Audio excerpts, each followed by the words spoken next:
नमस्कार। कैसे हैं आप सभी? उम्मीद कर रहा हूँ अच्छे होंगे। आवाज़ आ रही मेरी कि नहीं आ रही, पहले आप मुझे एक थोड़ा सा हिंट दे दीजिए।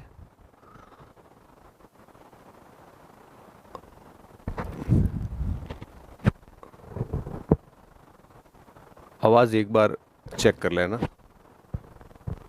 अगर ठीक से आ रही हो तो हम बात को आगे बढ़ाते हैं।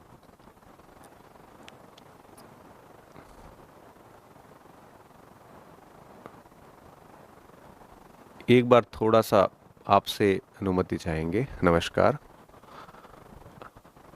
हाँ, बच्चे कह रहे हैं आवाज़ ठीक से आ रही है।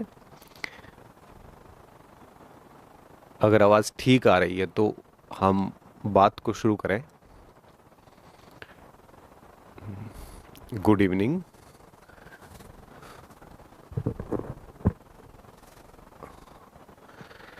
तो कैसे हैं आप सभी?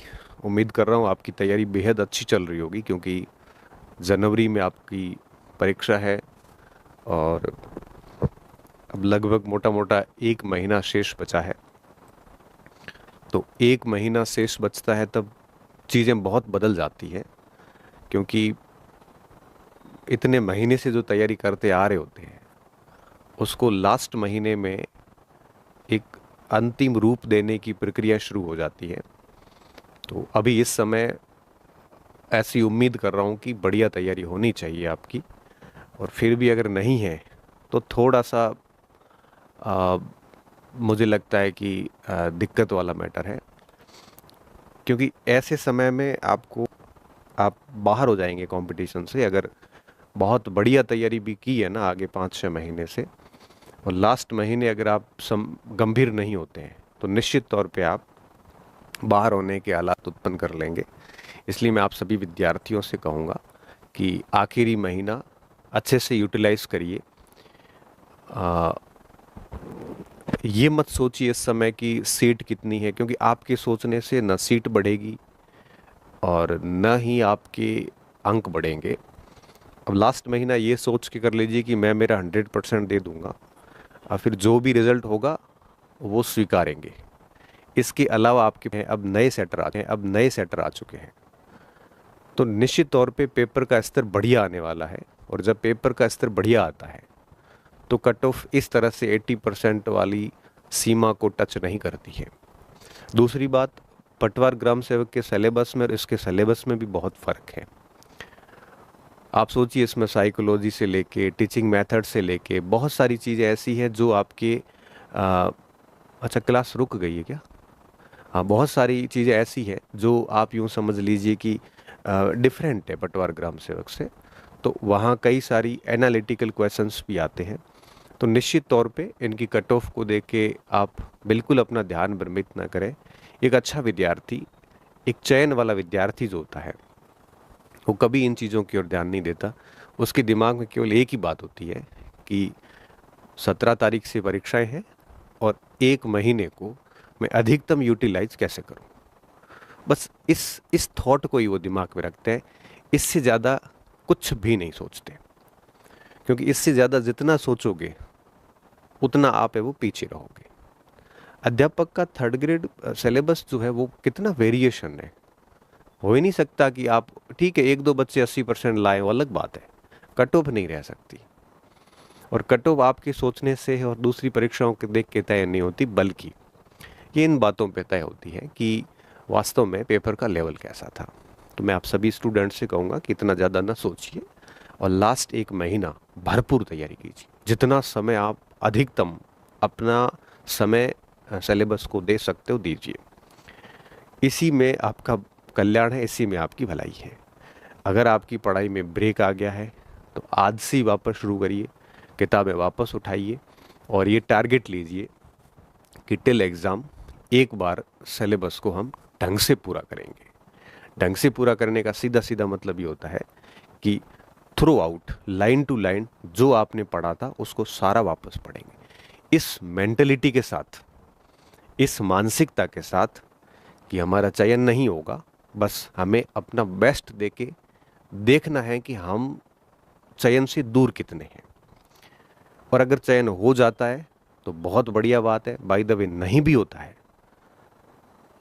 तो आप पहले से ही असफलता के माइंडसेट में थे, तो आपको बहुत अधिक झटका नहीं लगेगा।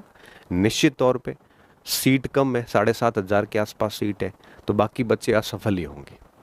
इसलिए इस माइंडसेट के साथ दबा के लग जाइए कि फेल तो होना ही है, परंतु मैं मेरा बेस्ट दे देता हूँ, और उसके बाद हमें पता चल जाएगा कि हम स्टैंड कहाँ कर रहे हैं, हम कितने चयन से कितने दूर हैं, ताकि नेक्स्ट वैकेंसी के लिए हम उस हिसाब से प्रिपेयर कर सकें। और पढ़ा हुआ कभी व्यर्थ नहीं जाता, कभी व्यर्थ नहीं जाता। आज जितना ढंग से पढ़ोगे उतना चयन भी हो सकता है, और मान लो नहीं भी होता है तो आगे की वैकेंसी के लिए वो चीज़ें आपको डायरेक्ट बेनिफिट देती है। आप इस चीज़ को समझिए। एक एक मिनट इम्पोर्टेंट है इस समय, एक एक मिनट कह रहा हूँ, 1 घंटा और दिन तो बहुत बड़ी बात होती है। आप इस समय के महत्व को पहचानिए। परीक्षा के लास्ट दिनों में आपकी मेमोरी बहुत तगड़ी काम करती है, परीक्षा के लास्ट दिनों में आपका शेड्यूल भी बहुत शानदार रहता है। तो इस समय का सदुपयोग कीजिए और रात दिन एक कीजिए। मैं तो कहता हूँ कि आ, जैसे अगर इस समय आप 7-8 घंटे पढ़ रहे हो तो मैं तो कहता हूँ डबल कीजिए इसको, ठीक है ना। और जितना समय को आप अधिक करोगे इस समय, उतना कॉन्फिडेंस आएगा। मैं मेरी अगर बताऊं तो मुझे ठीक से याद है कि जब तैयारी करता था और मुझे लगता था कि कई बार ऐसा लगता था कि सिलेक्शन होना नहीं है और सिलेबस भी हमारे फेवर में नहीं है, लेकिन फिर भी पढ़ता था, दबा के पढ़ता था। क्यों? इससे पता तो चला कि हम स्टैंड कहाँ कर रहे हैं। एक खिलाड़ी होता है ना, जैसे आपको पता है कि एथलेटिक्स की कोई चैंपियनशिप आप देखना, तो 3 मेडल होते हैं, गोल्ड होता है, सिल्वर होता है और ब्रॉन्ज होता है। अब जब धावक दौड़ते हैं तो आप देखना कि 3 धावक पहले से लीड लेके बैठे हैं। अब सबसे लास्ट में जो दौड़ रहा है वो भी तेज गति से दौड़ रहा होता है, ये जानते हुए भी कि उसको मेडल नहीं मिलेगा, बावजूद उसके वो बहुत तेज गति से भाग रहा होता है। क्यों? मेडल की तो उम्मीद ही नहीं है, फिर क्यों भाग रहा है? वो इसलिए भाग रहा है कि वो अपना बेस्ट जानना चाह रहा है कि मैं अधिकतम कितना स्कोर ला सकता हूँ, कितनी मिनट में, कितने टाइमिंग में ये रेस पूरी कर सकता हूँ, ताकि मुझे पता चले ना कि गोल्ड मेडल और मेरे बीच में कितने टाइम का डिफरेंस है, ताकि अगले स्पर्धा में मैं उस टाइम के ऊपर काम करूं और नेक्स्ट में मैं है वो एक मेडल के साथ वापस आऊं। इस वजह से वो बहुत द्रुत गति से भागता है, ये जानते हुए भी कि मेडल नहीं मिलना है। ये इसीलिए ये बात मैं आपके ऊपर क्यों लागू कर रहा हूँ, क्योंकि इस समय सीट कम है, तो निश्चित तौर पे एक विद्यार्थी के मन मस्तिष्क में ये बात आएगी। चाहे मैं होता तो मेरे भी आती, आप है तो आपकी आ रही, ये स्वाभाविक प्रक्रिया है। आप ये मत समझना कि ये केवल आपके दिमाग में आ रही है। राजस्थान का ऐसा कोई विद्यार्थी नहीं है जिसके दिमाग में ये बात नहीं आ रही हो। लेकिन जब दिमाग में बात आई गई है तो इसको कवर कैसे किया जा सकता है? कवर करने का एक ही तरीका है, बस ये सोच के चलिए कि सिलेक्शन तो होना नहीं है, और परंतु परंतु मैं एग्ज़ाम की तारीख तक अपना बेस्ट जितना दे सकता हूँ दूंगा, और चेक करूँगा कि कितना कर सकता था मैं और कितना मैं दूर रहा हूँ। हो सकता है इस समय आपका सिलेक्शन भी हो जाए। तो लास्ट महीना है, बढ़िया कीजिए और सारी चीज़ों से दूर हो जाइए। इस समय कहीं गाइडेंस मत लीजिए, कोई मटेरियल चेंज मत कीजिए। जिस जगह बैठे हैं वहाँ बढ़िया पढ़िए। अगर आपको लगता है कि वहाँ आपकी पढ़ाई डिस्टर्बेंस हो रही है तो आप उन चीज़ों से दूर हो जाइए। अगर आपको लगता है कि आपका मन नहीं कर रहा पढ़ने में, तो आप सोच लीजिए कि आपको ये भी पता नहीं चल पाएगा अगर आप पढ़ाई इस समय छोड़ देते हो ये सोच के कि मेरा होना नहीं है, सीट कम है डेफिनेटली, और मेरी पोस्ट भी बहुत कम है इस समय, और आप तैयारी छोड़ देते हैं, तो मान के चलिए कि आपको पता ही नहीं चलेगा कि आपका लेवल क्या है। आपको नहीं पता चल पाएगा कि आपका लेवल क्या है, और जब आपको नहीं पता चलेगा तो निश्चित तौर पे नेक्स्ट वैकेंसी में आपकी सहम हालत होने वाले हैं। इससे अच्छा है कि आप बेस्ट दीजिए, और ये इस सोच के साथ में कि सिलेक्शन हो ना हो अलग इश्यू है, लेकिन हम बढ़िया तरीके से पढ़ेंगे, ये सबसे बढ़िया होता है। और देखो कई बार बच्चों को दिक्कत आती है कि याद नहीं होता या फिर टाइमिंग सेट नहीं होता। देखो अगर आपकी नियमित दिनचर्या नहीं है, आपको सुबह उठने से लेकर शाम सोने तक का कोई ऐसा फिक्स टाइम टेबल नहीं है, तो मान के चलिए कि आप कुछ नहीं कर पाएंगे।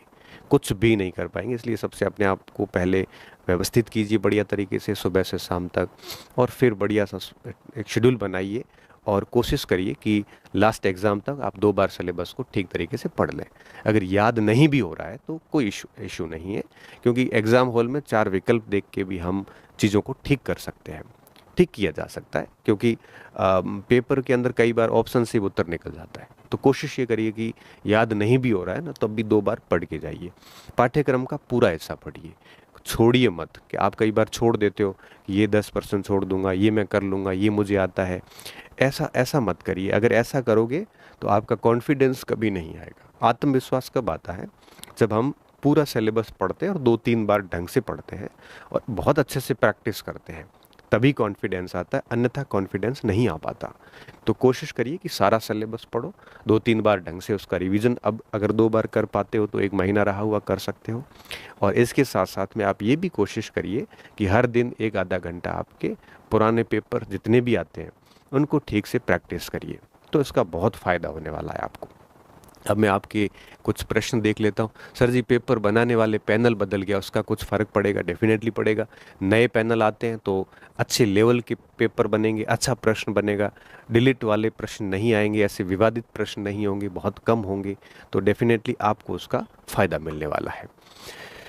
इसके अलावा कुछ बच्चे कह रहे हैं सर टेस्ट सीरीज में प्रश्न हार्ड आते हैं तो क्या करें? देखो, ऐसा है कि अभ्यास मुझे लगता है कि रिगोरियस ही होना चाहिए, मतलब ढंग का होना चाहिए। अगर आपका अभ्यास ही कमज़ोर है तो आप मान के चलिए कि आप मेन परीक्षा में अगर पेपर ठीक आ गया तो आप बाहर हो जाएंगे। इसलिए वो कहते हैं ना कि कोई भी खिलाड़ी है, जिसको 100 मीटर का कोई एथलीट है, तो आपको पता है वो 100 मीटर डेली नहीं दौड़ता है, वो एटलीस्ट 10 किलोमीटर डेली दौड़ता है, ताकि वो जब मेन चैंपियनशिप खेलने जाएगा तो 100 मीटर में उसकी स्टेमिना और बढ़िया रहेगी, वो और अच्छे से काम कर सकता है। इसलिए टेस्ट सीरीज के अगर पेपर हार्ड आते तो कोई फर्क नहीं पड़ता उसका। आप उसको बढ़िया तरीके से एक प्रकार से अटेंड कीजिए, उससे बहुत कुछ सीखिए और अपने सिलेबस पे डाउट नहीं करें। भले उसमें से टेस्ट सीरीज में से आपके 50% ही आ रहे हैं, कोई फ़र्क नहीं पड़ता। ये टेस्ट सीरीज वालों की मजबूरी होती है, क्योंकि एक एक टॉपिक से 30-30 सवाल बनाने होते हैं, तो वो हार्ड हो जाता है। 4th ग्रेड के बारे में मैं कोई बात नहीं कर सकता, क्योंकि उस भर्ती प्रक्रिया से मैं हमेशा से दूर रहा हूँ। जितेंद्र भाटी कह रहा सर आप कैसे? मैं बहुत अच्छा हूँ। और एसएसटी में इकोनॉमिक्स डेटा कौन सी पढ़ के जाए? नए वाले पढ़ोगे तो बढ़िया रहेगा। और सीट बढ़ने की कोई गुंजाइश है? अब देखो, इन गुंजाइशों के बारे में वापस मत पढ़ो, मैं शुरू से यही बात करता आ रहा हूँ, लाइव जब से शुरू हुआ है। आप सीट के चक्कर में पढ़ो ही मत, क्योंकि आपके सोचने से न तो सीट बढ़ेगी, सोचने से सिर्फ और सिर्फ नुकसान होगा तो आपको स्वयं को होगा। क्यों होगा? क्योंकि आपका टाइम और एनर्जी ऐसी जगह पे खराब होगी जिससे कोई परिणाम निकलना नहीं है। इसलिए केवल दिमाग में एक ही बात रखिए कि मुझे अपना काम करना है और ढंग से करना है। सीट बढ़ेगी तो फ़ायदा हो जाएगा, नहीं बढ़ेगी तो कोई बात नहीं, नेक्स्ट वैकेंसी बड़ी आ जाएगी। और देखो, वैकेंसी तो बड़ी आनी है, आज नहीं तो कल आ जाएगी। इसलिए इतना इस स्थिति में नहीं सोचना है। योजना और खिलाड़ियों की देखो, करंट की क्लासेस अपन ने ले रखी है, और मैं तो ये कहूँगा कि जुलाई से लेके और 15 दिसंबर तक का करंट अफेयर्स अच्छी तरीके से पढ़ लो, क्योंकि इसमें से ही मोस्टली प्रश्न आ जाएंगे। अपनी 3 महीने की बुकलेट जो थी जुलाई अगस्त सितंबर की, वो मार्केट में है, एक वो पढ़ लेना। और एक अक्टूबर नवंबर और दिसंबर की जो बुकलेट है, ये दिसंबर लास्ट वीक में आप तक पहुंच जाएगी मार्केट में, आप वो पढ़ लेना। इन 2 बुकलेट से आपका करंट अफेयर अच्छा हो जाएगा, दिक्कत वाली बात बिल्कुल भी नहीं, आप उसको अच्छे से पढ़ लेना। बहुत अधिक सामग्री पढ़ने की बजाय आप लिमिटेड सामग्री को बार बार पढ़ोगे तो ज़्यादा सही रहेगा, क्योंकि बहुत अधिक सामग्री को लास्ट में आप क्या है कंक्लूड नहीं कर पाओगे, उसको समराइज नहीं कर पाओगे, उसको आप लास्ट में अगर सम अप नहीं होता है तो क्या है कि सारा एकदम धुंधला पड़ जाता है और बहुत सारी गलतियां परीक्षा में हो जाती है। इसलिए कोशिश करें कि लिमिटेड चीज़ें पढ़ें और बढ़िया करें।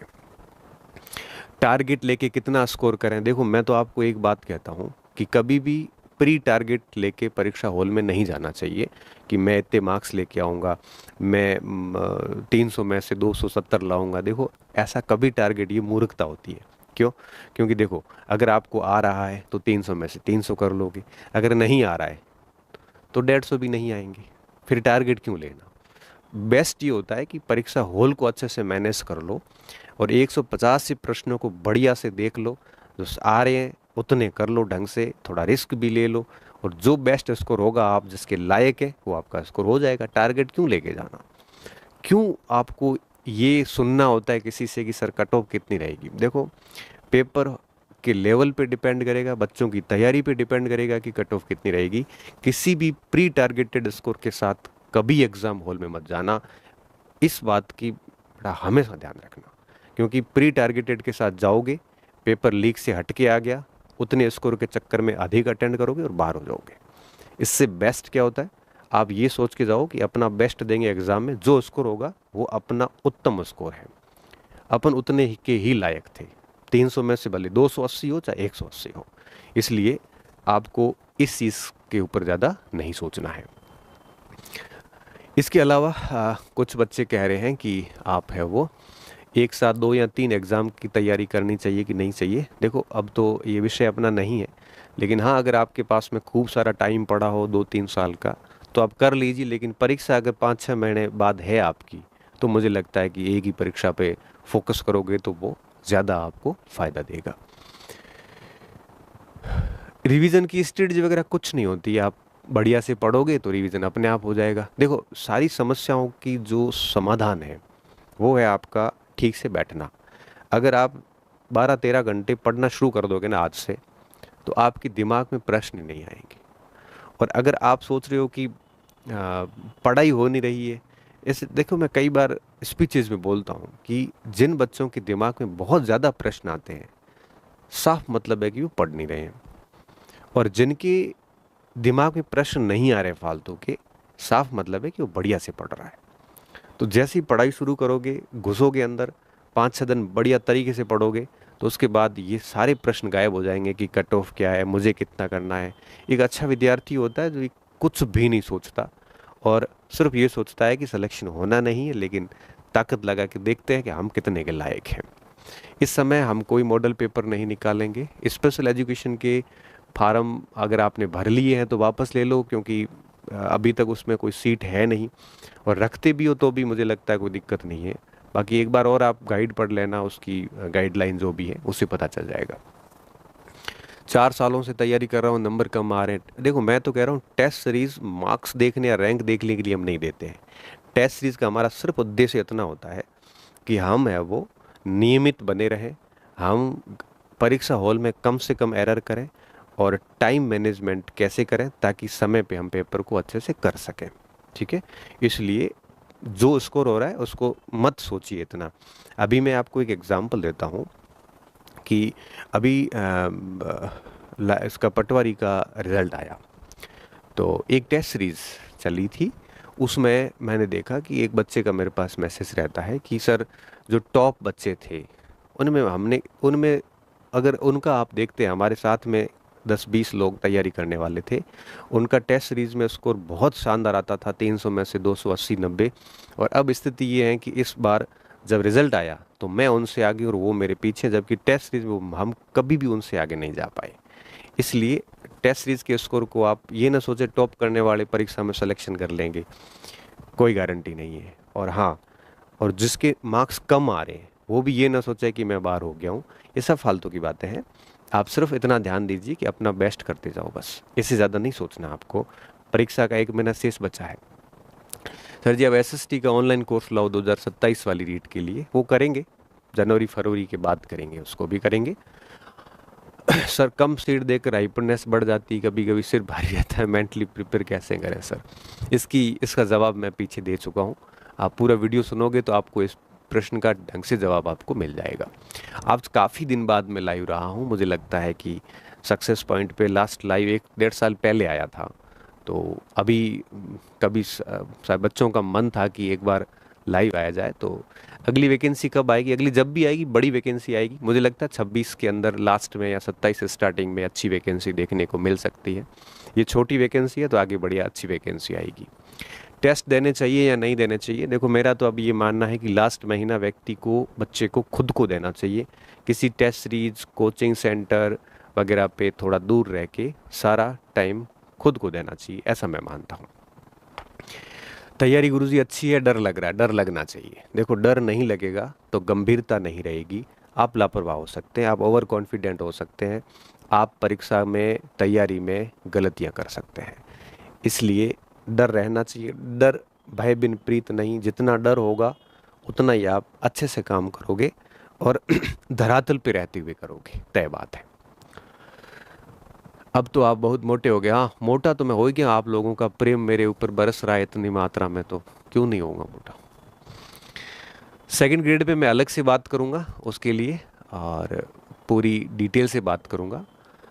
और मुझे लगता है मैंने सारे प्रश्नों के जवाब दे दिए हैं आपके। और अगर आप इस वीडियो को वापस एक बार ढंग से सुन लोगे तो निश्चित तौर पे आपको आपकी हर एक डाउट का जवाब आपको मिल जाएगा, क्योंकि बहुत मोटी मोटी सारी बातें कर ली। फर्स्ट ग्रेड के ऊपर भी अपन अलग से बात करेंगे। सर, मेरा ड्रीम है कि मैं आपसे मिलूं। देखो, ऐसे बड़े ड्रीम रखो तो कोई ढंग का रखो। मैं तो क्या एक साधारण शिक्षक हूँ, कभी भी आप आके कॉलेज में मिल सकते हो। तो देखो, ड्रीम रखो तो बहुत बड़ा रखो। ऐसा छोटा छोटा ड्रीम नहीं रखना चाहिए आपको। ऐसा उत्कृष्ट ड्रीम रखो कि पूरे करने के लिए पसीने छूट जाए। हम लोग तो क्या शिक्षक है, आप कभी भी किसी भी समय, हमारे तो 8वीं कक्षा का बच्चा आके भी मिल ले लेता है। EURO का बैच लगाओगे कि? हाँ, पूरा है। और दिसंबर या जनवरी फर्स्ट वीक में EURO के बैच के ऊपर भी बात करेंगे। आज का दिन सफल हो गया। देखो, हम तो ये चाहते हैं कि हर दिन लाइव आ जाए, लेकिन हम आपका समय नहीं खराब करना चाहते। एग्ज़ाम हॉल है और इस समय क्या है कि बहुत सारे प्रश्न via social media, personal messages बहुत सारे आ गए थे। तो सोचा कि एक बार आपसे बात करके आऊँ। क्या पता आप अगर बहुत भ्रमित है तो हो सकता है कि मैं आपकी थोड़ी मदद कर सकते। ठीक है। और बाकी देखो, मिलना करना तो यूँ है कि अगर कोई जेन्यून समस्या है तो आप वाया मीडिया पहुंचा दो, हम समाधान कर लेंगे। समस्या जेन्यून नहीं है तो आप समय खराब ना करें। नौकरी वोकरी लग जाए उसके बाद में कभी इधर आओ तो मिठाई खिला के चले जाओ। इससे ज़्यादा आपको समय खराब नहीं करना है। ठीक है, आप बहुत बढ़िया अच्छे से मेहनत करिए। और अब हम हमारी बात को ख़त्म करते हैं। और मैं चाहता हूँ कि आप बढ़िया से तैयारी करें। आज के इस लाइव का आपको फ़ायदा मिले। जो जो बातें बताइए उसको अगर दिल से लागू करोगे और पूर्ण समर्पण के साथ में, तो मैं भरोसे के साथ कह सकता हूँ कि आप रिजल्ट दोगे। और अगर आप नहीं पढ़ेंगे ठीक से तो ये बातें सारी व्यर्थ हो जाती है। बहुत बहुत धन्यवाद विद्यार्थियों। अच्छे रहिए, मस्त रहिए और पढ़ते रहिए। वापस मिलते हैं एग्ज़ाम से एक दिन पहले कि पेपर अटेंड कैसे करने, उस पर भी हम बात करेंगे। बहुत बहुत धन्यवाद।